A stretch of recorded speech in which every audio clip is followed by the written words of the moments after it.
Happy Monday. Welcome to Fearless with Jason Whitlock. I am Jason Whitlock. Happy Monday to you and yours. I hope you had a fabulous weekend. You know, I went and saw my family again. Food, drinks, cards with family in Indianapolis. My brother was there.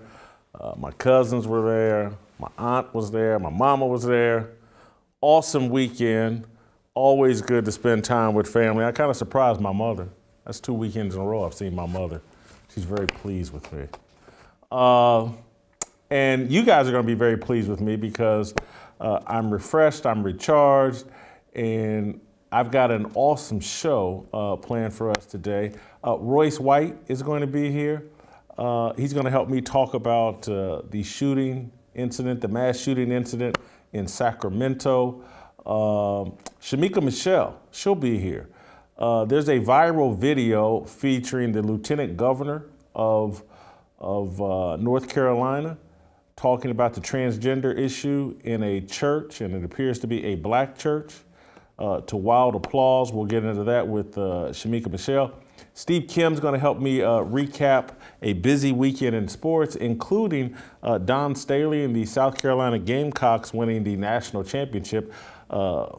You know, just running roughshod over UConn and Gino Auriemma and the UConn Huskies. We'll also talk about, attached to that game, Diana Taurasi and Sue Bird had a Manning cast, like an extra broadcast of the women's Final Four, and said some very inappropriate things that would have gotten a man fired or banned or something. We'll talk about that. And then people are saying Duke didn't do the handshake line properly Saturday night when they lost to North Carolina. The Duke players walked off the court. We'll get Steve Kim's take on that. I have a take. And then we'll wrap up with Uncle Jimmy with an approval rating on Dawn Staley. And I think I'm going to ask Uncle Jimmy, Shannon Sharpe, Shannon Al Sharpe Tongue, as I like to call him, the Fox Sports broadcaster, said he'd rather pay $20 a gallon in gas than have Donald Trump back in office. That caused quite a stir over social media. We'll get Uncle Jimmy's take on that. He was a co-worker of Shannon Sharpe at Fox Sports, and so we'll get Uncle Jimmy's take on that. So, jam-packed blockbuster show. Let me warm you guys up by starting a bit of a fire, and then we'll have Royce White come in and fan the flames. Let me get in very serious mode because this is a serious incident. The tragic mass shooting in downtown Sacramento Sunday morning provided President Joe Biden, NBA coach Steve Kerr, and other political leftists a platform to pretend to care about gun violence and advocate for gun control. President Biden said today, this is in a statement, today, America again mourns for another community devastated by gun violence. In a single act in Sacramento, 6 individuals left dead and at least a dozen more injured. Families forever changed. Survivors left to heal wounds, both visible and invisible. We must do more than mourn. We must act. Ban ghost guns, require background checks for all gun sales, ban assault weapons and high-capacity magazines, repeal gun manufacturers' immunity from liability. Of course, Biden conveniently ignores the fact that California is home to some of the most restrictive gun laws in this nation. Those laws have not stopped one Crip or Blood from possessing a gun and discharging it at their discretion. Criminals do not care about laws. That's why they're criminals. Steve Kerr's Golden State Warriors were in Sacramento to play the Kings over the weekend. Kerr is never reluctant to virtue signal or amplify a Democrat talking point. He did not disappoint on Sunday. Take a listen. It's just devastating news. And I know we'll have a moment of silence before the game. And I'll be honest, I think it's the right thing to do to have a moment of silence, but I'll be honest, it's probably the 9th or 10th moment of silence that I will have experienced as coach of the Warriors when we mourn the losses, our people who have died in mass shootings. So I don't think moments of silence are going to do anything. At some point, our government has to decide, are we going to have some common sense gun laws? It's not going to solve everything, but it will save lives. Here's the problem, Steve Kerr. Leftists do not want common sense gun laws. They want to repeal the Second Amendment, the right to bear arms. I used to agree with leftists on this issue. A decade ago, following a murder-suicide by Kansas City Chiefs linebacker Jovan Belcher, I wrote an infamous column attacking the National Rifle Association and the Second Amendment. Bob Costas read the column on air during a broadcast of NBC's Sunday Night Football. At the time, I foolishly thought the Second Amendment had outlived its usefulness. The thought was rooted in the belief that all Americans valued freedom and order, and that those shared values provided us more protection against an oppressive government than guns. The last decade has made me disavow that belief. The puppet masters of the left do not value freedom and order. They value power and control above all else.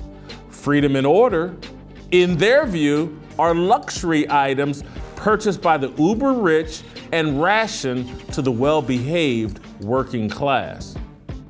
In the 246-year history of the United States, the Second Amendment has never been more sacrosanct than today. The right to bear arms is the only thing standing between us and an unmasked dictatorship.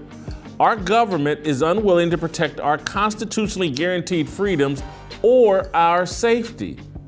The government surrendered freedom of speech to Silicon Valley tech companies. The government surrendered our major cities to criminals, gangs, Antifa, and Black Lives Matter protesters. Our government emasculated law enforcement. Teacher unions control the education of our kids. Why would any American citizen turn over their guns in the current climate established by leftists?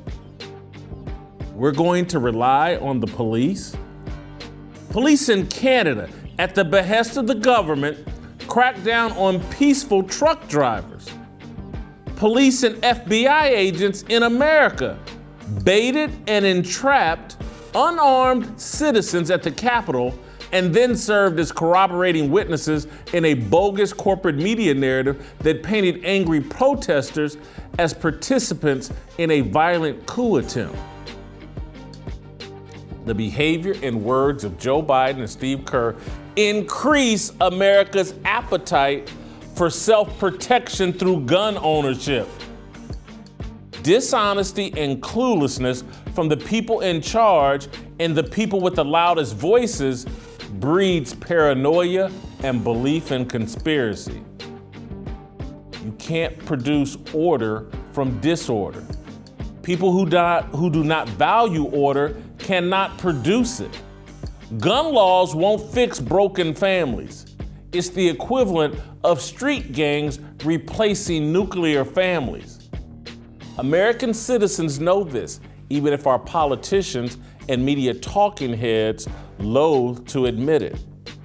We also know what happened in Sacramento this weekend is not remotely unfamiliar to anyone who has spent time in America's major cities.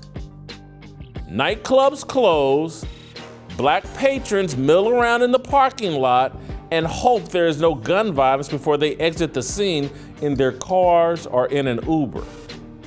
It's a symptom of urban decay, the rot and destruction of the black family. One video I watched of the Sacramento incident captured the sound of 76 shots in 54 seconds. It sounded like Friday night in Chicago, or Friday night in Baltimore or Philadelphia, or Friday night in Indianapolis, or any day of the week in the Ukraine. We've grown accustomed to this sound. Ignoring the sound and collateral damage have been normalized. Maybe we'll be shocked this time and learn that the Proud Boys, the Boogaloo Boys, and the KKK were responsible for this shooting. That would certainly make Joe Biden and Steve Kerr happy, but it won't change the fact that if Biden and Kerr were legitimately interested in a reduction in gun violence, they would advocate for traditional family structure and respect for law enforcement. They would oppose Black Lives Matter, Antifa, and street gangs as strongly as they oppose right-wing militias. Who do you think is more responsible for dead black men? The Proud Boys or the Crips? Are the Proud Boys responsible for one black murder? One. I don't know. Tell me. I don't think the people killed in Charlottesville or the person killed I don't think it was a black person. So do the Proud Boys have one black body on their resume? But they're an existential threat to America and black America. They're the white supremacy that must be stopped before black people can feel safe. If Democrats want to repeal the Second Amendment, they should work to create a climate in which American citizens feel safe from government tyranny, big tech censorship, destructive organized unrest disguised as social justice, and the violence pervasive in single-parent communities. 3 things produce a civil society: truth, nuclear families, and respect for law enforcement. As long as the left opposes all 3, don't get mad that people prefer to keep all of their guns. That's my fire. Normally, I start a fire and then I just start fanning the flames myself with all this extra stuff that I didn't say. But I really don't have a bunch of extra stuff I didn't say. We will not be shocked to find out that what happened in Sacramento was gang activity. Anybody that's lived in a major American city, and that's pretty much all I've done my entire life. I've lived in Indianapolis, Kansas City, Charlotte, Los Angeles, Nashville. I got family spread out everywhere in major cities. When there's 76 gunshots go off in 54 seconds outside of a nightclub, been through that, know that well. That's gang activity, sounds to me. And look, maybe we'll be shocked. Maybe it's the Proud Boys and the Boogaloo Boys. Maybe it's some militia that came out of the woods in Montana and drove to Sacramento to shoot up nightclub goers in Sacramento. Maybe that's what happened. Let's all pretend like the obliteration of family structure that's pervasive in the black and brown community, but really in the black community pervasively, that this type of violence follows that community, single parent, baby mama communities. And that people in rural areas where the family structures seem to be a bit more intact, they have guns and they don't have mass shootings. They don't have every weekend shootings. They may have barroom fisticuffs, but they don't have the kind of pervasive problem we have of shooting each other. Let me go off to Royce White, and because I got to bring Royce into this, and I'm glad Royce was available today, because it was a couple of weeks ago, maybe a month ago, Royce made the point to me on this show, like, hey man, if we didn't have guns, they would come into our homes and stick needles with this alleged experimental vaccine in all of our arms. And when Royce said that, my head nearly exploded. Like, that's it. This is why I have completely pivoted on the Second Amendment, gun rights, and the NRA. I used to naively think that, oh man, the left ain't that crazy. They love freedom. They want order too. And 2012, I write that Jovan Belcher deal. Bob Costas reads it on. Everybody's talking about me, and it's a big deal. And a decade later, I'm half embarrassed by that column, how wrong I was. And I literally would, in 2012, I was going on shows and arguing like, stop it, man. The Second Amendment has outlived its usefulness. Oh, the left ain't that crazy. They're not going to come in and take your rights away. One of the most naive, stupid things I've ever thought, said in my entire life.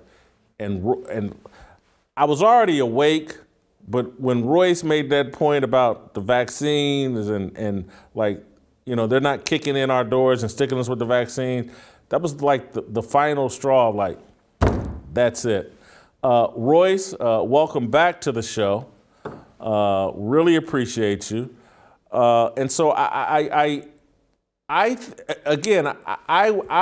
argument is if the left were really serious about gun control, then they would couple that with, hey man, we gotta really, really invest and respect law enforcement and make sure they're empowered to maintain peace.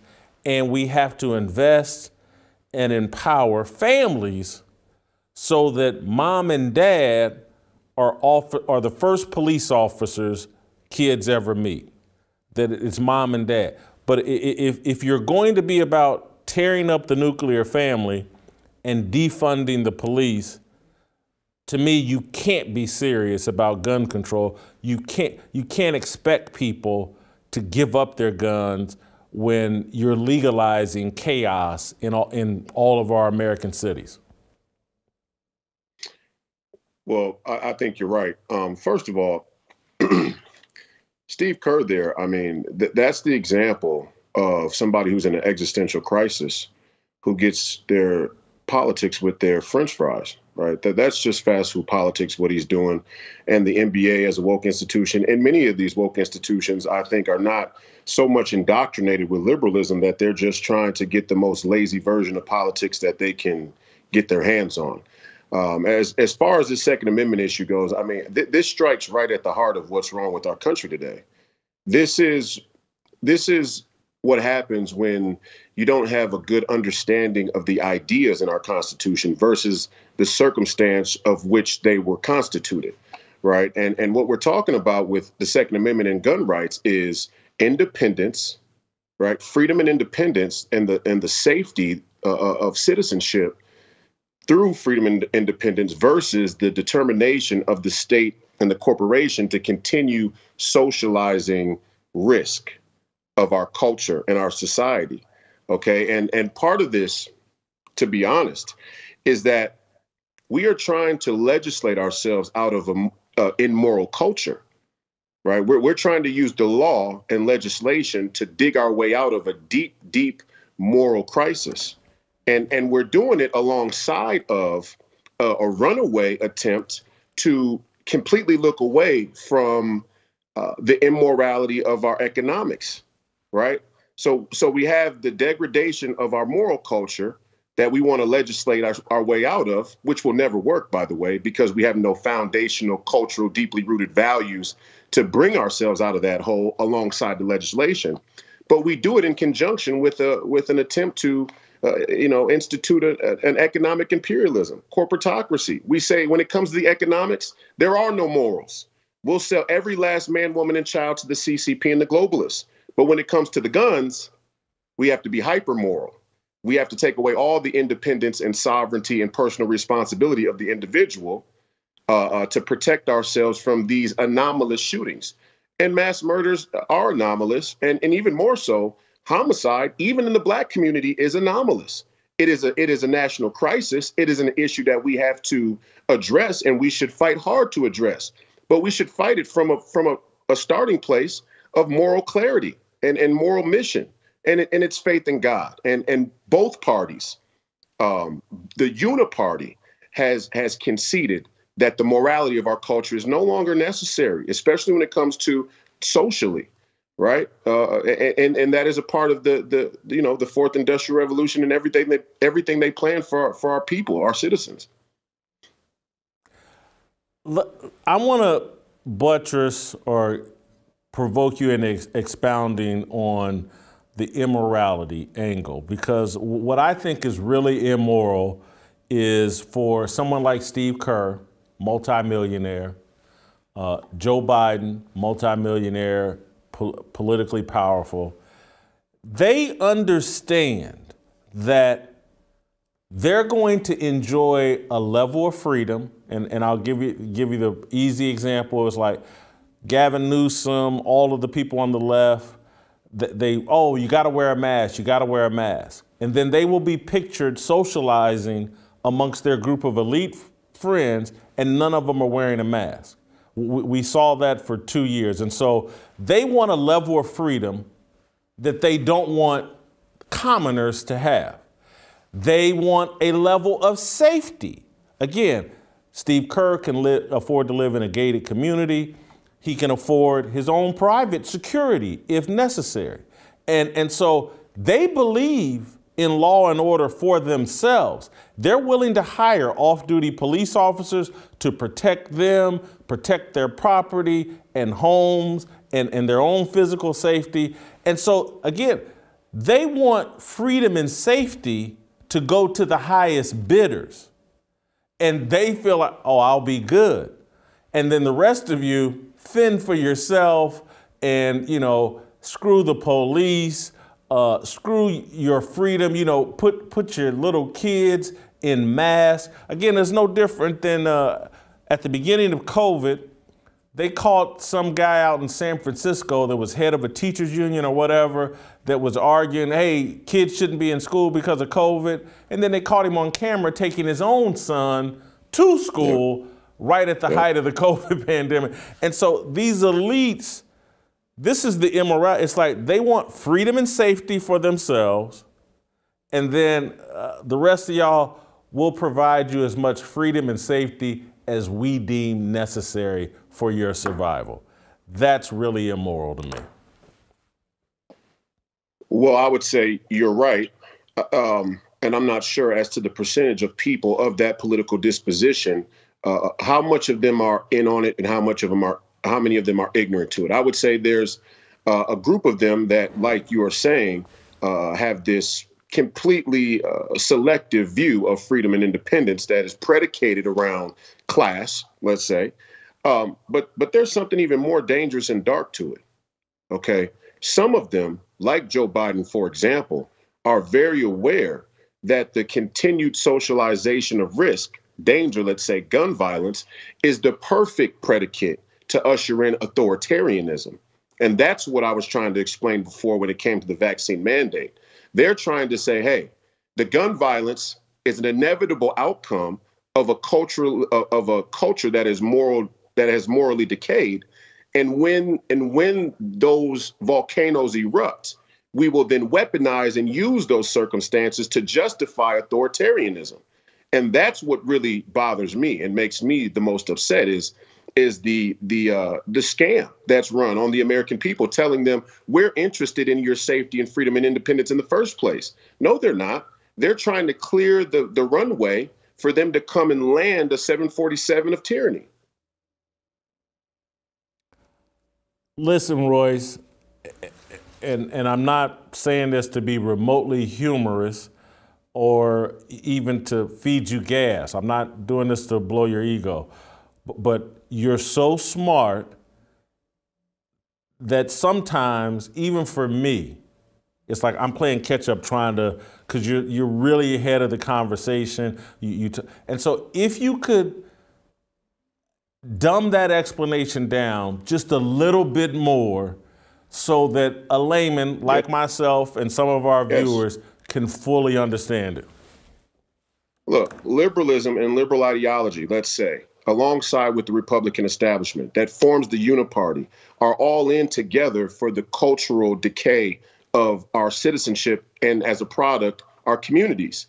So the inevitable outcome of that is chaos and violence. And they see that as a perfect opportunity to ride in on a horse and say, you see how dangerous these people have become or can get when there isn't big government, when there isn't a big corporation to tell them how to think and what to do.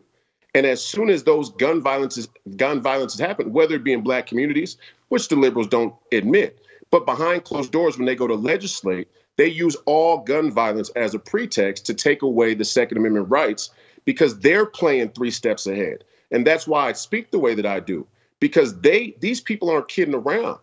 They want to turn America into Canada, into Australia, and eventually into China, the CCP. And the only thing that's stopping that from happening is our Second Amendment rights. And I understand that mass shootings and the Black on Black crime is a tragic outcome of our Second Amendment, but that's not a byproduct of the idea of the Second Amendment as a stable mechanism against the tyranny of the state. That's a byproduct and a failure of man's culture and morality. So we need to solve the culture and morality if we're going to address the gun issue, not our Constitution. This is how people like the guy who said that the Constitution is trash. This is what they're trying to do. They're using your fear of somebody coming and breaking in your house as an excuse for them to have the ultimate surveillance over your house as the state. And when that time comes, they'll be running in your house, jabbing you with medicines and experimental vaccines left and right. And I hope that was simple. Sorry. It was much easier to digest, and just even hearing it a second time, it's much easier to digest. Again, when you start unpacking ideas that are old to you but new to others, sometimes it takes a little bit more effort. But one thing I think I heard you say, and I think I agree with, is like you're saying, look, man, in reality, America doesn't have some super out of control gun violence epidemic. Look, is it bad? Yes, I think is what you're saying. But is it like as pervasive, and are we as vulnerable as the media would like you to believe? And I think you're saying that no, we're not that vulnerable, and because of what the freedoms that the Second Amendment provides all of us, that there are going to be consequences to that. And so we can go be Europe and take guns away from everybody, but you're not going to be nearly as free. And a lot of these freedoms we take for granted won't be protected anymore. And this government, once they get the guns up away from you, they're going to snatch all of these freedoms away from you. And the government is going to be in control of your happiness, your level of success, and you know, it's going to serve a handful of elites, and the rest of us will get served, and I apologize for cursing, but shit sandwiches for the rest of our lives and be told, oh, that's actually filet mignon. So I'll put it even more simple. To get rid of the Second Amendment in this country or any country, to give up your guns as a citizen, is to assume that the government is incapable of wickedness and tyranny. And that's just a ridiculous notion for anybody who has any understanding of history. The government, the state, is always and tends to be capable of wickedness and tyranny. And in fact, when their citizens don't have guns, they tend to dive into it and double down on it, like we saw in Canada and Australia, and how they've been doing it in China for a very long time. So, you know, the ultimate understanding is that, yes, every single life, and we do have to understand the value of a life, is there's a premium on that for Judeo-Christian culture and society. But we can't allow that to condition us in such fear that we give away all resemblance of individual courage to some superstate. Because none of them have proven that our safety is well off in their hands. That's not a reality for American citizens. And anybody who believes that is completely and utterly detached from the reality and circumstance of our society. The government cannot be trusted. So I'll give you another example. One last thing is this. Even on the Republican side, we have this huge deal about law and order. And my amendment, let's say, to this idea of law and order that's promoted so often is that it's wrong. It's not law and order that we want. It's peace and order. Because law and order, the law can be corrupted. And when the law is corrupted by lawmakers and the others who conspire to do it from the state and formal institutions, it undermines the rule of law. We want peace. And the way you achieve peace through Judeo-Christian values, peace is when man submits his passions to his reason and his reason to God. That can create peace within the individual and thus start to set the stage to have peace with others, which then allows for order. We want peace and order, and peace and order only comes through Judeo-Christian values. It doesn't come by way of fiat from a corrupt state, mind you. Royce, you've made an excellent point. I'm really in tune because a lot of my friends reach out. Man, this Royce White, he's brilliant, blah, blah. And he college educated, not college educated or whatever. Sometimes you use words that they have to go to the dictionary for, or they'll call and ask me about. Awesome explanation of peace and order. I wish I had talked to you this morning before I wrote my piece, but eventually I'm going to get around to this peace and order concept. You said through fiat. Explain fiat. Fiat is just by legislation, by government rule or decree, right? That's fiat. So when you hear people say there's a fiat currency, that's what they mean. There's a fiat currency system, right? And fiat is just by way of law. So, you know, and to the fearless audience, I love them to death, and I don't mean to talk over anybody's head or sound pretentious. I'm not that educated. I did 1 year of college. I was a one and done athlete. And to be quite honest, my workload my 2 years before I played my first year wasn't that difficult for me. So I'm not super educated, but the reality is that I listen to what these people are saying that they're going to do. And so I had to educate myself on the conversation and language they've used to speak in code amongst themselves in front of the world at, let's say, the World Government Forum, where a woman stands right up before the crowd and says, "Are you ready for New World Order?" I continuously go back and reference the things they say and the language they use to prepare myself to fight and stand for my citizenship. And so, and I don't want you to ever be ashamed of, you know, your vocabulary and all of that. Do it all. But I will say this, and this is why I'm so beholden to my working class background and just my family, my friends, my mom and dad. Again, my dad didn't graduate high school. My mother was a factory worker. One of the reasons why, and people don't understand, it's one of the things people overlook about Trump and his popularity is I think he graduated from an Ivy League school. He's certainly worth a lot of money. But that dude talks like he's at the bowling alley with my uncle, my mother, and them, and people just, they love it. And the media and everybody looks at him like he's crazy, he's a hick, he's an idiot, blah, blah. But he's talking to a part of America that, you know, it's primarily white, but he's really trying to just have outreach to the working class person, regardless of color.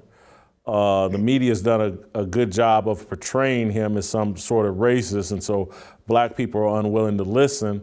But it's somewhat of a strategy of his, and it's somewhat of a strategy that I've adopted. My vocabulary, despite being a writer, isn't overwhelming, and some of that's intentional because I want to communicate with working. I want my cousin, Josh, if he's watching today, I want him to understand exactly what I'm talking about. He's what's most important to me.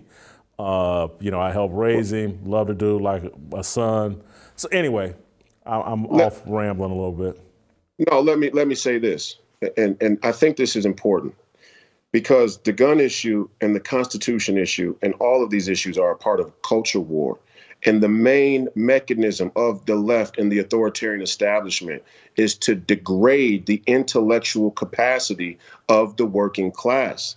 That's why they have constituted a society and a working class culture in America and an education system that doesn't allow or encourage or incentivize people to have a higher intellect. OK, and that is the greatest scam being run. And so my point is to say what part of what I'm trying to do, or what I continue to stay committed to doing, is to try and inspire, let's say young Black people, for example, but all young Americans, to detach themselves from this avalanche of intellectual, disconnectedness long enough to, engage the circumstance of our society in a highly intellectual way. There was a time in America, like when the Constitution was written, for example, these 300 or so American patriots that wrote the Constitution were intellectual juggernauts. So how could you possibly plan to fundamentally defend your rights as an American citizen if you have trouble reading through the first few lines of the United States Constitution? These ideas are heavily predicated in philosophical intellectualism. And part of the reason why they've gone after intellectuals, let's say in the Black community, for example, like a Malcolm X, who was a very, very philosophical and intellectual man, and so was Martin Luther King. I mean, Martin Luther King might have been one of the most philosophical people in American history. If you hear him talk, I mean, he puts me to shame 100-fold. But we can't even start to defend our citizenship if we don't first understand that their main weapon is to dumb us down and find the courage to step back into the light of discernment, which is a gift from God. Thank you, Royce. Awesome job as always.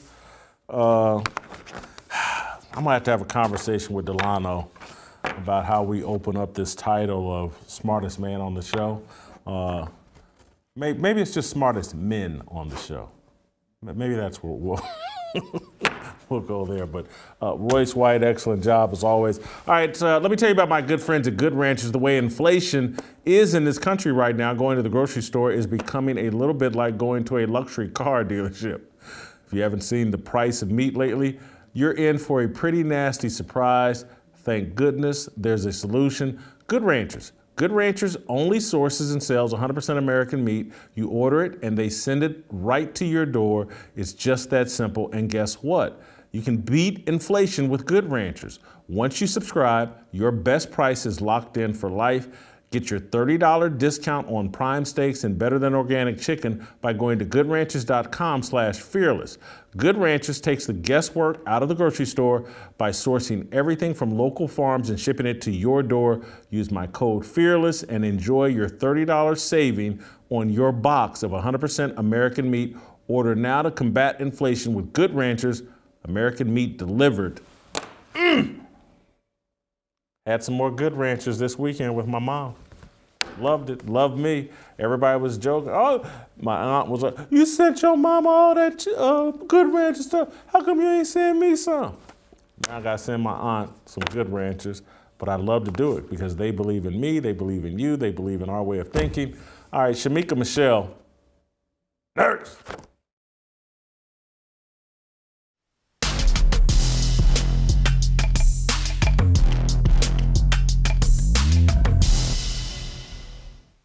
All right, time for my favorite time of the show. I get to visit with Ms. Shemeka Michelle, and we have a good little local issue here, or issue emanating from North Carolina. Shemeka Michelle lives in North Carolina. Shemeka, before I play this clip, have you been following the exploits of Lieutenant Governor Mark Robinson?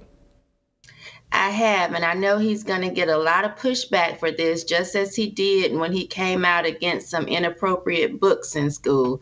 So, yes, I'm following it. All right, so I want to start here, and I'm going to maybe throw a little curveball with my question to you about this, but let's play the clip that it went viral this weekend from Mark Robinson, the Lieutenant Governor of North Carolina. Here's something else I'm not supposed to say. Ain't but two genders.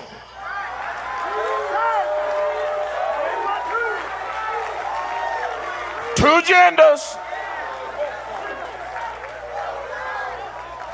Ain't nothing but men and women. And I can already see WRL out there. They got they licking their pencils right now, trying to write fierce as they can. Get every word of this here. Get every word of this. You can go to the doctor and get cut up. You can go down to the dress shop and get made up. You can go down there and get drugged up. But at the end of the day, you were just a drugged up, dressed up, made up, cut up man or woman. You ain't changed what God put in you, that DNA. You can't transcend God's creation. I don't care how hard you try. The transgender movement in this country, if there's a movement in this country that is demonic and that is full of the spirit of Antichrist, it is the transgender movement. It's time for grown-ups and time for Christians to start standing up and being unafraid to tell the truth. Come after me if you want to. I don't care. You want my head? Here it is right here. Come on, come get it. I don't care, because it's time for us to stand up. Now, I'm not afraid to stand up and tell the truth about that issue. They're dragging our kids down into the pit of hell, trying to teach them that mess in our schools. Tell you like this, that ain't got no place at no school. 2 plus 2 don't equal transgender. It equals 4. You need to get back to teaching them how to read instead of teaching them how to go to hell. Yeah, I said it and I mean it.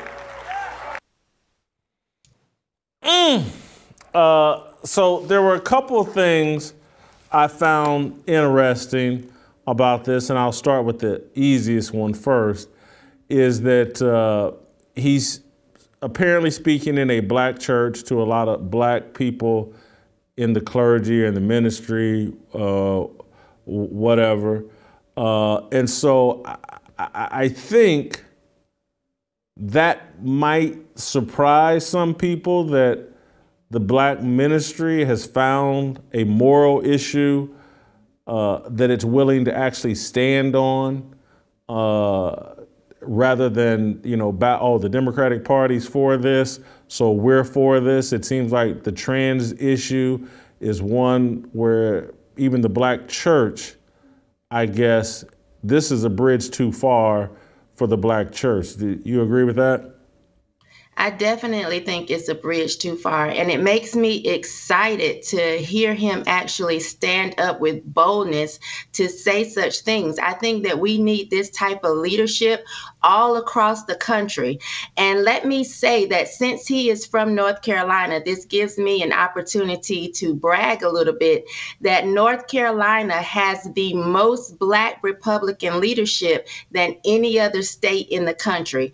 We have over 30,000 plus black Republicans, and that doesn't even include people like myself that are unaffiliated that lean right. So this is very exciting for me. He was at the Upper Room Church, which is Kojic.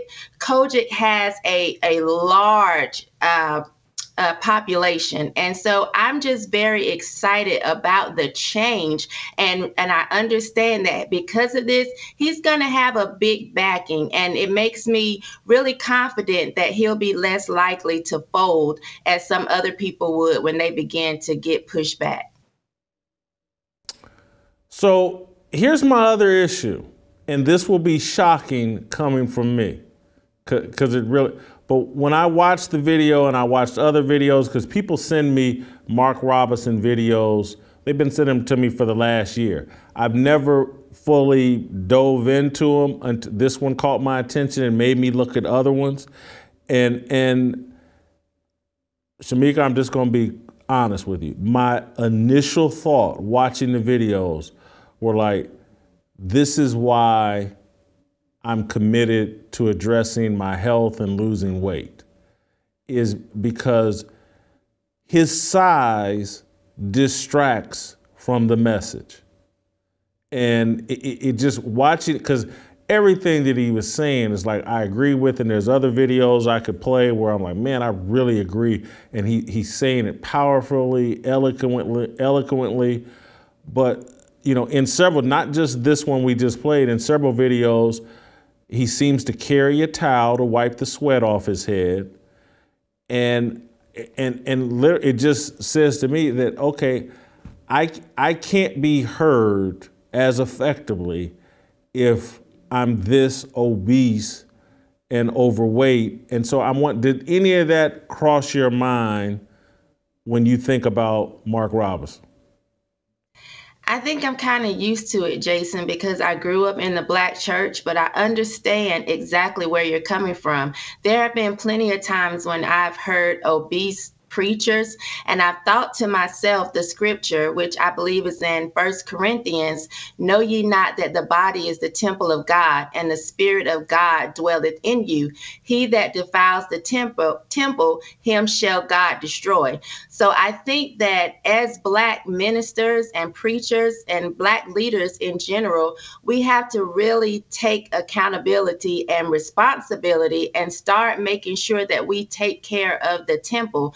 So I definitely understand why you feel that way, because that's been a thought that has crossed my mind many a times listening to many Black preachers over the years. Like, if you really believe God's word, why are you not trying to take care of your temple? Why aren't you making sure that you're in the best possible shape ever? And we know that obesity is a big issue and all of the medical conditions that it can cause. And that's not even just obesity, but anything. You have people that get into sexual immorality that causes all types of issues within the body. So I do think that we have to really start to take that particular scripture to heart and really, really focus on how we treat the temple if we're going to believe any other thing that God has said. Well, and so for me, it goes beyond just like, okay, he's individually, and I am risking my health by being this weight, or damaging my health by being this weight. But, you know, those are like individual. You can take whatever risks you want. You know, if I want to choke on a double cheeseburger from McDonald's, that's on me. But if I actually want to be heard and to have people hear what I say in context, I can't have them sitting there distracted. And I mean this because I'm telling you, I love what this brother says. I really do. And so I don't mean this disrespectfully or not, but I literally was watching a guy, and sometimes I would zone out because I would be in my mind debating, like, is this 375 or is he pushing 4 bills? Literally, those were questions that were run, and I don't mean it disrespectfully. It's just like, is he, you know, and this sweat that's coming out of his head, is he gonna pop at some point? And it sounds like I'm joking, but again, this is the voice of experience. And again, I don't know how tall he is. I don't know what size he is, but I could show somebody. Steve Kim sent me a picture of me on the sports reporters on ESPN years ago. This, you know, maybe 20 years ago. And at that time, I would imagine I was at the same weight that Mark Robinson is in that video. And I can remember when Steve Kim sent me this picture, because they played it in a ESPN 30 for 30, and he captured the image, and the chair looked like a toothpick sticking out of my rear end. And, you know, I looked at it, I was like, oh my God, how did anybody hear me? And what were they thinking listening to me on the sports reporters when I was this enormous? And so I just think it distracts from the message, and it hammered to me a lot of things when Tony Dungy gets on me for cursing. I was like, hey, Jason, you're distracting from your message. You know, you're saying some really important things. Don't clutter it up and distract with cursing. And you know, for me, over since August, since Uncle Jimmy got COVID, I'm trying to unclutter my message from people looking and saying, what's Jason weigh? Is that 290 or is he at 325 right now? I just want them listening to what I have to say and not worrying about is that a double cheeseburger in the corner of his mouth, or so I just think it's a distraction. Jason, let me say that when I look back at your old videos, if you don't mind me saying, you do look like a pimple that is ripe and ready to just squeeze to see exactly what comes out. And I have to agree with you about not having things that distract other people. One of those things for me is cursing. So I do try to make an effort not to get up here and just say a bunch of curse words, because I want people to hear exactly what I have to say. So I think with Mark Robinson losing weight, with me not trying to curse, you not looking like you have a double cheeseburger hanging out your mouth, we do have to be mindful that we want people to be able to hear and receive the message. We want it to fall on good ground. And so I agree with you, simply because I myself have sat and listened to someone and thought to myself, you believe Jesus? Like, really? You believe, you have all this faith, but God can't help you lose weight? So I know that if you think like that and I think like that, there has to be a lot of other people that has crossed their mind as well. But I'm just so excited that we have a leader, a Black man at that, who is willing to actually come against this foolishness that we've been seeing. And that sermon is a year old. So it just makes me really confident that he's going to keep pushing forward. And because I'm in North Carolina, I am ready for him to run for governor, and I support him completely. But I would like him to be able to actually run and finish the term. So I would like him to put his health first. Thank you, Shemeka. Thank you. We're gonna have to call that. We'll call him Crispy if he don't address his weight deal. All right, stick around. We're gonna move on to the Korean Cosell and talk a little sports. Dawn Staley in South Carolina won the national championship. Diana Taurasi was very inappropriate on the Manning type cast that they had for the Final Four last night. And did Coach K, when they lost on Saturday, did the Duke Blue Devils show poor sportsmanship by ducking out of the handshake line? All that and more with Steve Kim. It's my obligation, no hate, discrimination, raising up your hands for freedom. Yeah, 모두 다 빨리 박수 쳐 기다리지 말고 서둘러 Reason that I'm back is to feed you raps I see that you are 배불러 So fly All right, welcome back. Steve Kim's going to join us here in a second. You know what? Let's bring on Steve Kim right now, because, Steve, I want to see your reaction to my statement that Dawn Staley, the head basketball coach of the South Carolina Gamecocks, will be an NBA head coach within the next 18 months. Oof. I think that they won a national championship last night. South Carolina's second. I think since 2017. They probably would have won last year's, I think, or was it last year? The Final Four, 2 years ago, the Final Four was canceled, and they were the #1 ranked team. They would have 3 national championships. Dawn Staley is not long for the game of women's college basketball. The NBA is she gets about $3 million a year right now from South Carolina. The NBA is going to pay her $6 to $7 million to come in and coach. There's a chance it could be as early as this offseason when Frank Vogel gets fired. Because again, so LeBron's going to scapegoat somebody, and they'll just turn the team over to LeBron, have Dawn Staley come in. Who was the woman that, is it Nancy Lieberman that keeps winning the Big 3 titles? And so, you know, I think some figurehead women's coach, Dawn Staley, as an NBA head coach, it just makes way too much sense. You think I'm crazy? Look, that reaction you just saw from me, my eyes turned round. But as crazy as it sounds, and as much as I think it's illogical, I did a little research on Miss Staley. She's Black, she's female, she's lesbian, she's incredibly woke. So yeah, She checks all the woke SJW boxes, but as a Laker fan, I wouldn't like it. I wouldn't jump on board of it. I'm already kind of over my Laker fanhood. I've had a good 35-year run with the franchise. I'm watching Winning Time, which is a great work of fiction done by HBO. But can we be honest about it? And I think TJ Moe touched upon it last week, and you were a college Division I athlete. There is no male athlete in the deepest recesses of their mind that really wants to be coached by a woman when it comes to football and really even basketball. Let's be honest about it. And a lot of these guys that be forced, hey, how's it feel to be coached by a female?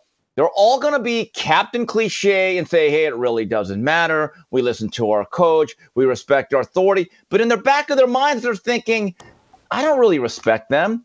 They couldn't play the game that I did. And I'm not saying guys like Jeff Van Gundy could play basketball, but there is a dynamic that people have to be very, very blunt about. Most men in those type of sports, they only want to be coached by other men, even if they don't like them. I disagree with you. I think you're unfamiliar or overlooking how this culture, you got to remember, the NBA is, 80% black players. They come from a baby mama culture, and the matriarchy is dominant in black culture.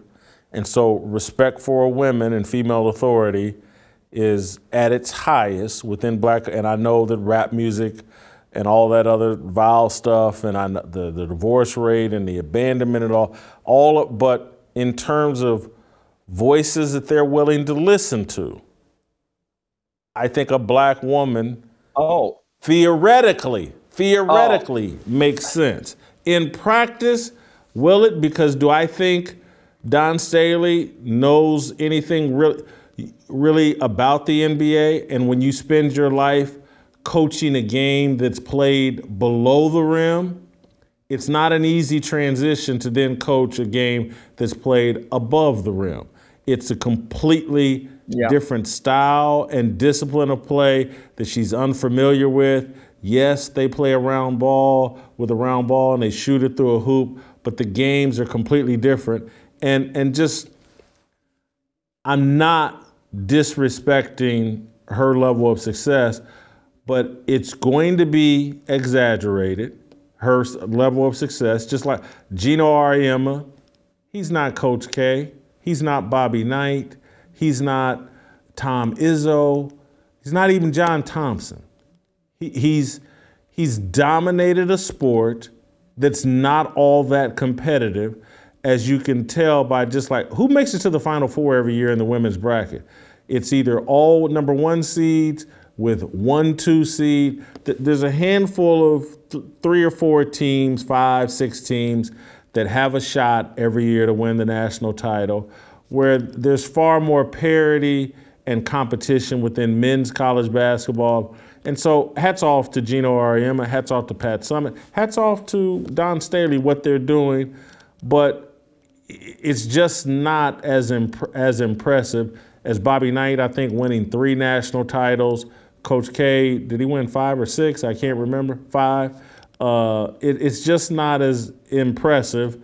And so I think she's going to get a lot of hype. It's going to make a lot of sense on paper and theoretically.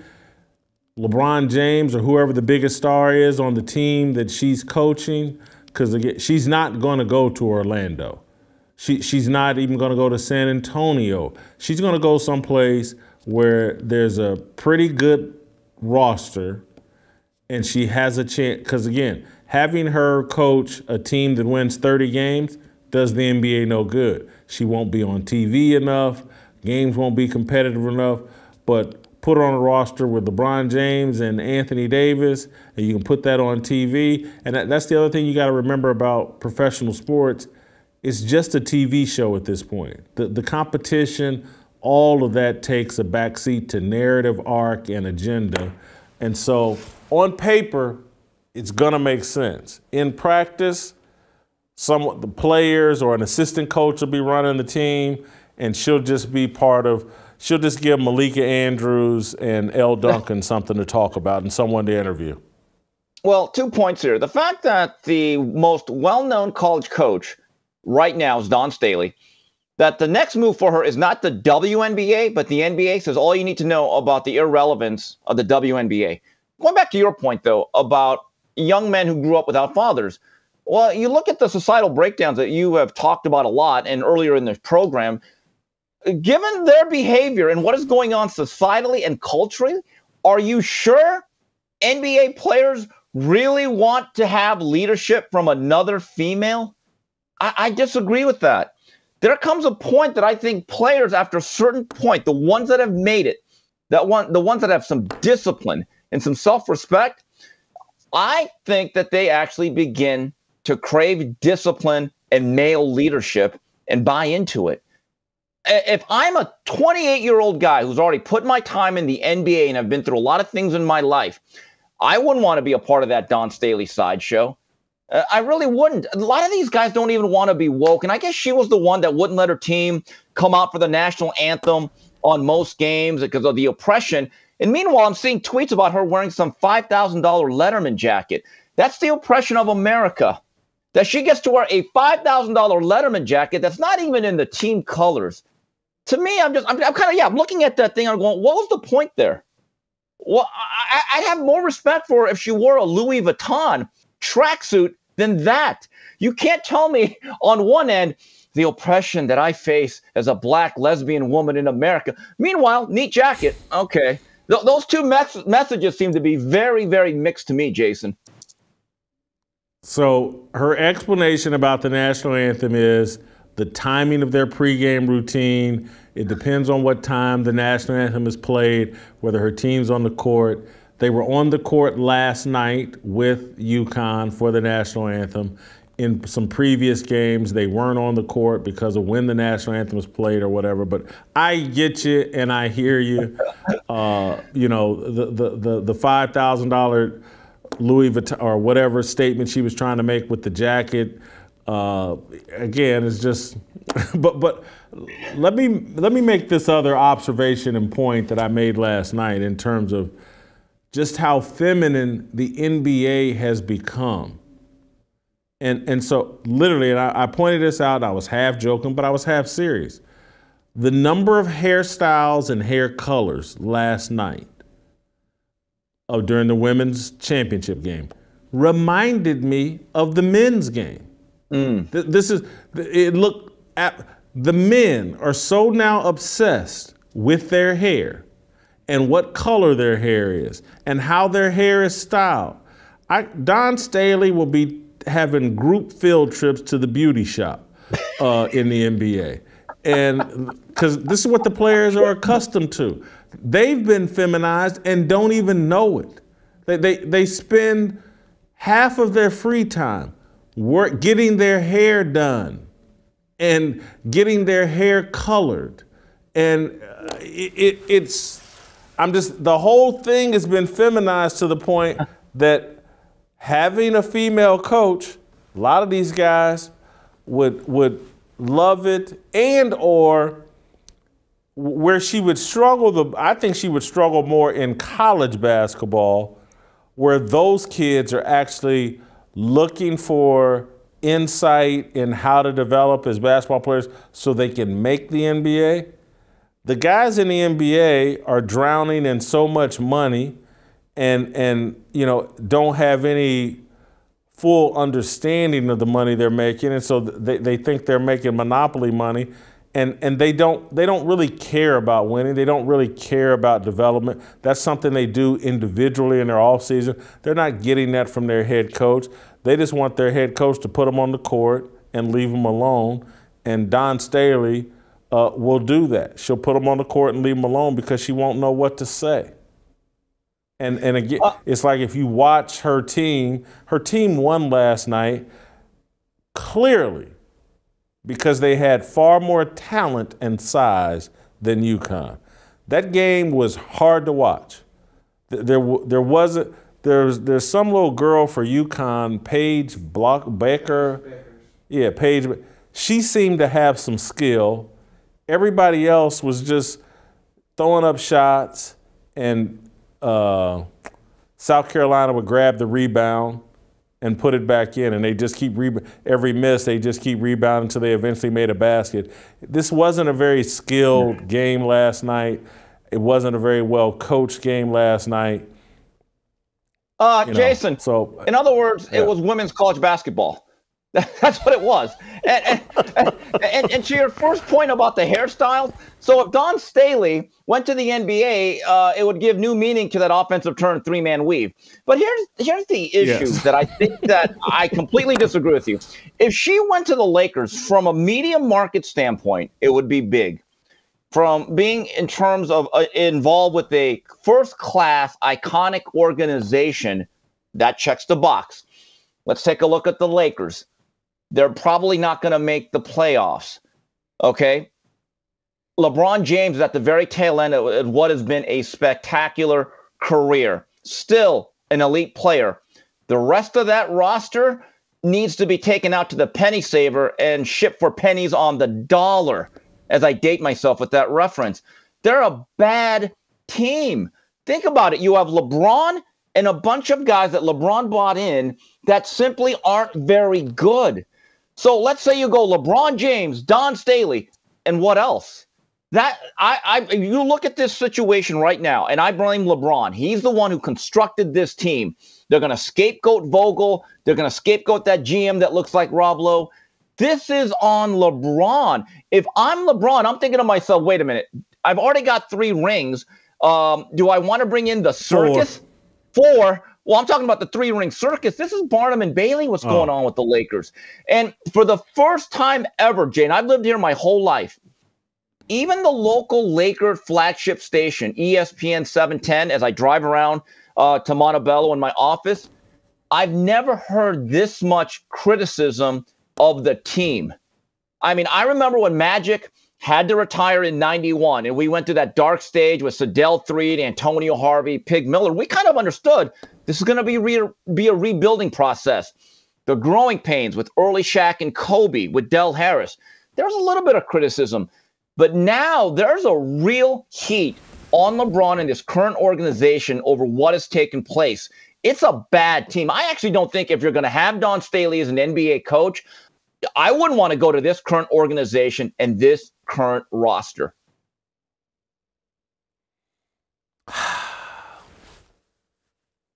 The NBA will get it done. Remember how they shut down the Chris Paul trade, that the original one that didn't even go to the Lakers? They'll get it done. They'll get enough players in there to make the Lakers interesting. She'll be in a major market, New York, L.A., somewhere that matters. Not the Bulls, not Chicago. But she'll be somewhere that matters, where they can televise her and she can have a star player or two to coach. Let me move on, because we love to evaluate the broadcasting element. Did you see this Diana Taurasi, Sue Bird, Megan Rapinoe show that got put on? They had their version of the Manning cast last night. I think we got 2 separate clips. I want to play the one from last night where talking about the game of inches. And just, to me, if this had been men, people would already be fired, apologies would already be being issued. But since it's 3 lesbian women, it's all celebrated. The Alphabet Mafia has their arms wrapped around Taurasi, Bird, and so here they are talking about the game of inches. So simple. It's so simple. Yeah, it's a game of inches at the same time. So those simple things are not always so simple. It's a game of inches. Ask the Cox. Ask him. And they're taking those inches. Do you take those inches? Absolutely. When you're on the court. No. Did you take those inches? Absolutely. I mean, this is like Uncle and Aunt Jimmy doing a Manning cast for ESPN, and I don't want to sound like some prude or whatever, because Uncle Jimmy's on this show because I like crude humor, and I'm not opposed to it. But I'm just sorry. Broadcasting a game under any circumstances, and I know that Eli Manning gave the double bird and blah, blah, blah, but this is what I've always said about the LGBT female athlete. She's no different than the heterosexual male athlete. She's a sexual pervert. She engages in locker room banter. And so all this demonization of men, and oh my God, toxic masculinity. Femininity can be just as toxic. And these two women, three women doing their little locker room sexuality, blah, well, you take those inches, blah, blah, blah. It's no more or less funny or appropriate than stuff men do. Well, Jason, a couple points. Number one, we're going to be fearless here. So I got to ask, what would they know about cocks? And second of all, if there's a team called the Cats, would they have played it straight? Third of all, as someone that has had a lot of cringeworthy bad jokes, her delivery, she ain't FedEx. Terrible delivery. They're not funny. I know they're trying to be funny. They're really, really not funny and trying to be funny. And here's a reason why there's no outrage, Jason. They're lucky nobody watched it. Nobody watches the regular telecast. Do you really think that they're going to watch an alternative broadcast? I was actually stunned reading your timeline, and I'm thinking to myself, oh my God, what's next? Is Jason going to watch Game Theory with Bomani Jones? I mean, were you punishing yourself or something? Look, you know, first of all, let me just say that you don't know the size of the strap-ons they keep in their bedroom. And so, to say they know nothing about the Gamecocks, I think is completely inappropriate, and it's all speculation on your part. Yeah. But so Steve, you would admit though, had men done this type of banner during an fired. This is the toxic masculinity that must be eliminated. But since it's the alphabet mafia, nothing to see here. Of course, because I call it the double standard, no standard. There's a double standard for a certain amount of people. The other people hold themselves to no standard. But look, they're trying to be funny, and maybe they felt like, okay, we got to do our version of Peyton Manning and his brother and try to be funny and to be risque. But when I look back at the Manning cast, and I watched a pretty good amount of it in the early part of the show, they didn't do the whole double entendre sexual thing. They really didn't. They tried to be funny. And look, there's actually a certain amount of locker room humor that is acceptable. It's okay. It's fun. This here simply doesn't pass the test. I thought it was kind of cringeworthy when you talked about it. Jason, something, before I get out of here, something you said to Shemeka Michelle about me sending you that picture from the 30 for 30. I sent you that about 6 weeks ago. That was from the Tom Brady Woodson about the tuck rule. And so I was really thinking about how you and Tom Brady have something in common now based on the picture and where you are now. You and Tom Brady each have a Deflategate to your credit. Had to get that one in there. See, good delivery, good joke. I said it. Take notes, ladies. That's the way you do it. Jeez. Before I let you go, have you seen this Duke handshake line controversy? I heard about it, but here's the question. Are we now doing handshake lines? The very same people, I guarantee you this, the very same people that have an issue with Duke not doing the handshake line or certain players probably were saying with Juwan Howard, why do we even have a handshake line? Let's be honest about that. The double standard, no standard. Now, if it was a Christian Laettner or a Grayson Allen or a J.J. Redick, it would be an issue. But if it isn't one of those guys, it's not an issue. It's not an issue. Just competitive guys. Competitive guys. Well, I think Barstool halfway jokingly started this controversy, and I'm sorry we don't have the clip. Hopefully we can put it in and show but what happened here was nothing. I watched the end of the game. The Duke players I just wanted to, squeeze that in. It was nothing. Yeah. So. And by the way, the lasting image I have is Coach Krzyzewski walking off with his wife. And I thought, you know what?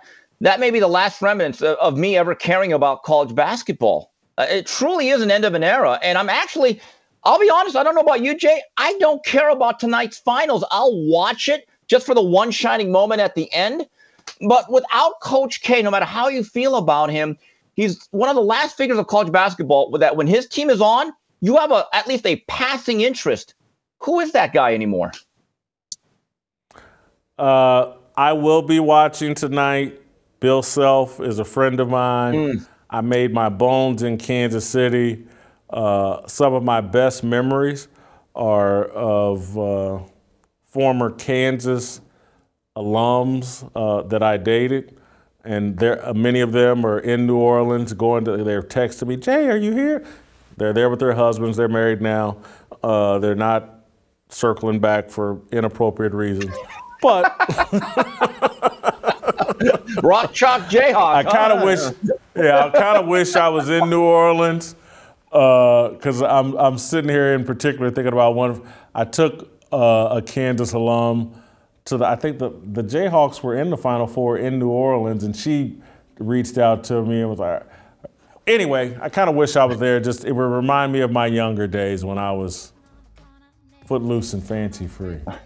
But anyway, I'm rooting for Kansas. I hope they get the national championship. Bill Self deserves a second title. All right, get your Fearless Army swag at shopblazemedia.com. Uncle Jimmy and our approval rating.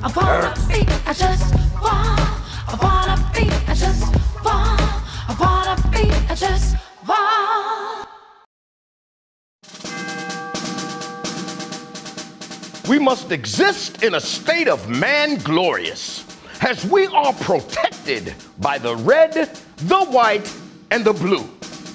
But remember, the mind is the key. The fearless soldier pledges to place God first and foremost in his everyday endeavors of life. We, the fearless army, are one nation under God, indivisible, with freedom and a belief in the American dream. The men bold enough to join our movement comprise what we like to call the New Dream Team. We are leaders of our families, our churches, and of this nation. We reject the seeds of division that are planted by corporate media misinformation. We affirm that all men are created equal and are endowed with inalienable rights, which are granted by our Heavenly Father. We are bound by honor to accept God's challenge, to take the flag and lead, to cherish, to protect, and to nurture the life of our unborn seed. I am a fearless soldier, so shed no tears for me. I am not a victim. I am the man that God made me to be. Amen.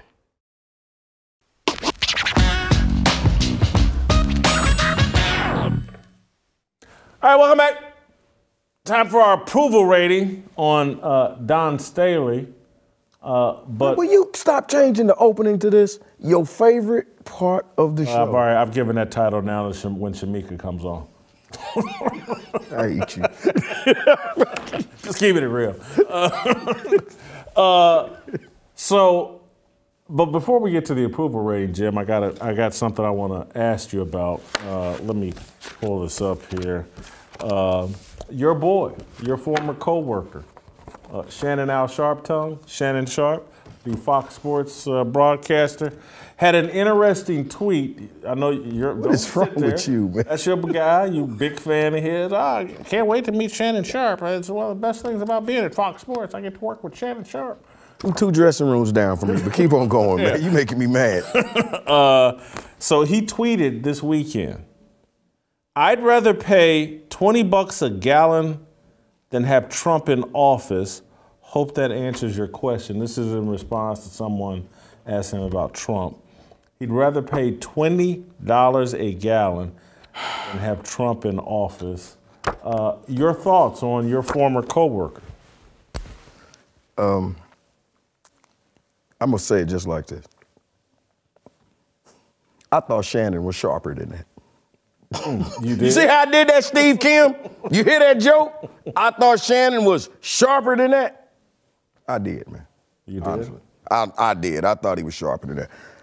Okay, man. He said that he don't care if gas gets up to $20 a gallon. Yeah. He probably don't. He probably don't care if it gets up to $50 a gallon. See? And that, to me, is the problem with that statement, man. You may truthfully feel like that, but the truth of the matter is the average American, hey, man, if this gas gets much higher, we're going to have a problem. And for this dude to sit up here and say, oh, I don't care if it gets $20, hey, man, if it gets $20 a gallon, that means that food and all other products are going to go up 4 and 5 times more than what it is. So Shannon's speaking like a true elitist. And even if that is how he feels, man, you don't have to say that, man. I mean, and then you're going to say, oh, gas gets up to $20 if that's what he's saying. So is he admitting that gas is up to $5 and $6 a gallon because of Joe Biden? Is that what he's saying? A little bit. He's not thinking it through. Jason, look, and you asking me this, and hey, man, we as black people got to be past this. Are we still on this, you ain't black if you like Donald Trump card? That sounds just as stupid as saying, I voted for Obama because he was black. Come on, man, you know what? We did. Did we not do that? Yeah, I was guilty. Guilty as charged. But hey, man, let me tell you something, on the for real. Jason, I don't care if you black or if you white. I just care as long as you right.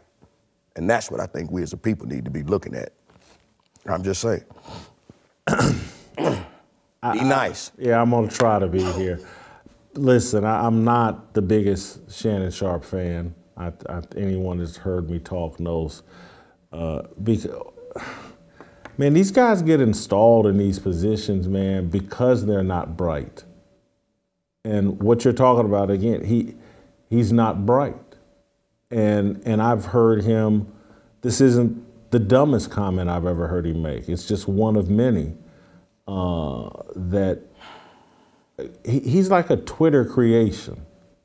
And he's supported by Twitter and the social media because that's the message and the signal we want to send out to black people, that this is how black men act, behave, think, and don't think. And so one of the dumbest things that Shannon ever said, someone would have to go back. Do you remember my podcast, Real Talk, when I was at Fox Sports years ago? Whitlock coming, y'all. Whitlock coming, y'all. Yeah, a Scatterman and Snug Rim. My dudes, man. Made that song for me. You know, I need to find that song. But I got it. You do? Oh yeah, good. I want it. Anyway, on that Real, I don't know. You did the podcast with the porn star. Go ahead. Was not a porn star. I'm sorry. Go ahead. A friend of mine, Jim. Porn star. Aspiring. Go ahead. By the way, excuse me. You said one of your old things from KU reached out to you because she was there with her family? Yeah. Look, you know you ain't been to Kansas City in 30 years, right? So you mean she was there with her grandkids? Man, if you don't stop this mess, man, and realize how old you are, come on, man.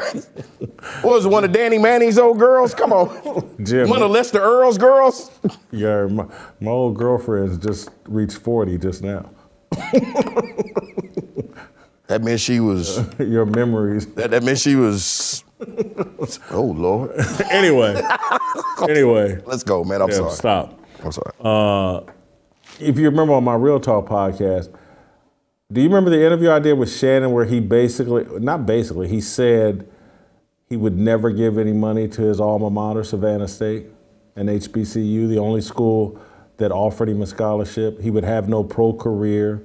He would not be in the Hall of Fame without Savannah State. And I had this long discussion with him on my podcast about, what do you mean you don't support your school? What are you talking about? This is a HBCU, the only school that would allow you in on a college campus, and you sitting up here bragging about how you would never give them a dime? And it was some of the dumbest stuff I've ever heard. He didn't understand the obligation and the debt he owed that university. And he made it crystal clear. I mean, he was adamant about it. And now that's why again, in the reality of Shannon Sharpe and what he really supports is completely 180 degrees the opposite of the way he presents himself on TV. This pro-blackness stuff is a joke.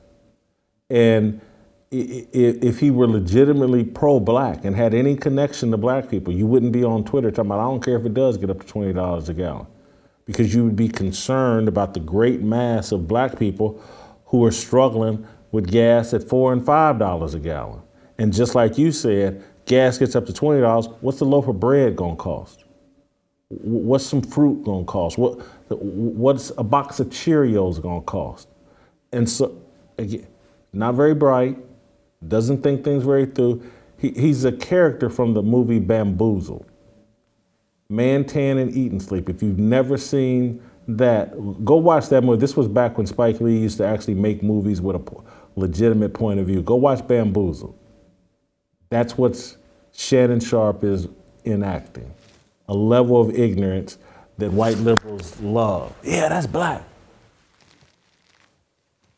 Wouldn't support his own HBCU.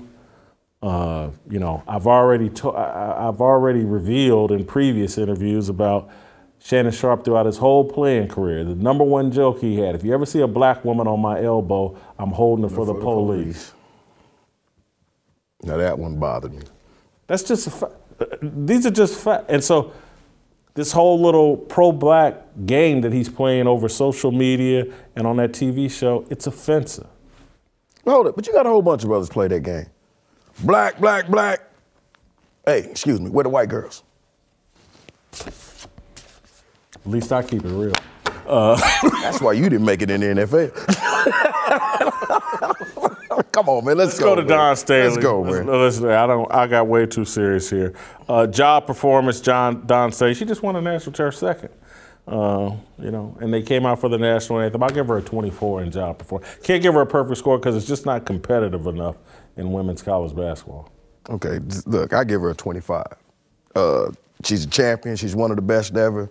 And I'm going to be honest with you, man. She kind of put me in mind of Salt from Salt and Pepper. She just got that little look to her. She does have a little salt and pepper. Baby. I'm just saying. Go ahead, man. That's a good one. Character, I'm going to go an 18. I'm not quite sure how she arranges her pregame schedule to where they can't be out for the national anthem. And she does a lot of complaining. She's a little bit of weight. She got a little waiting to exhale in her. Okay, well, she ain't as much of a lesbian as y'all claim she is, then is she? That's Steve Kim. I don't know. I don't know where he got that at. I was trying to find. Anyway, I give her a 13, man. Wow. I give her 13 for character because honestly, she's a coach. She's leading the girls. She's got a lot of charity. She's doing a lot of educational work, but skipping the anthem, talking about it goes against. Come on, man. Keep it real. Come on. That's called passive aggressive, ain't it? That's why I've knocked her down on authenticity. I've got her a 10. I don't think she came up with this excuse. Well, if they play the national anthem at this time, we'll be out there. But if they don't, we're inside our locker room. That's our routine. Blah blah blah. I don't think that's authentic. I think she's got a problem with the national anthem. She wants to be a little Colin Kaepernick. She wants to be a little angry, pissed off. Social justice warrior. Own it. You give her a 10, I give her a 15.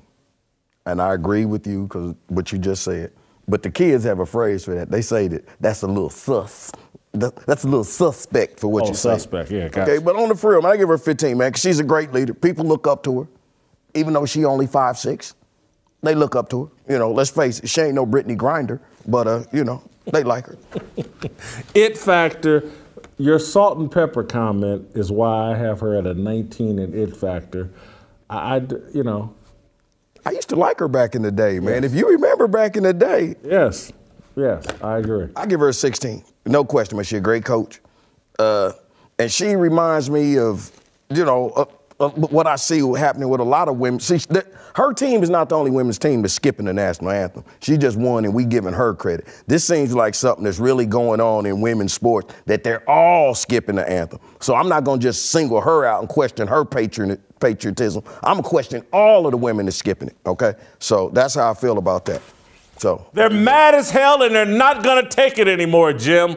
I agree. We almost got it together. Almost. I've got her at a grease fire 71. You have her at a grease fire 69. Yeah. Play tomorrow before Jim says something inappropriate.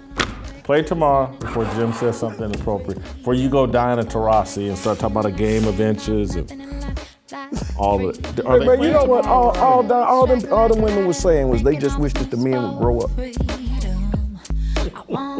Rise up. Hey, we gotta go.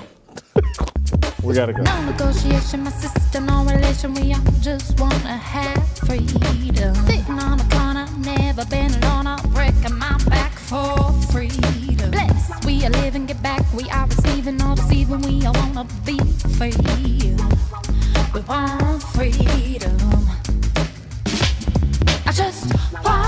I wanna be. I just wanna be. I just wanna be. I just want.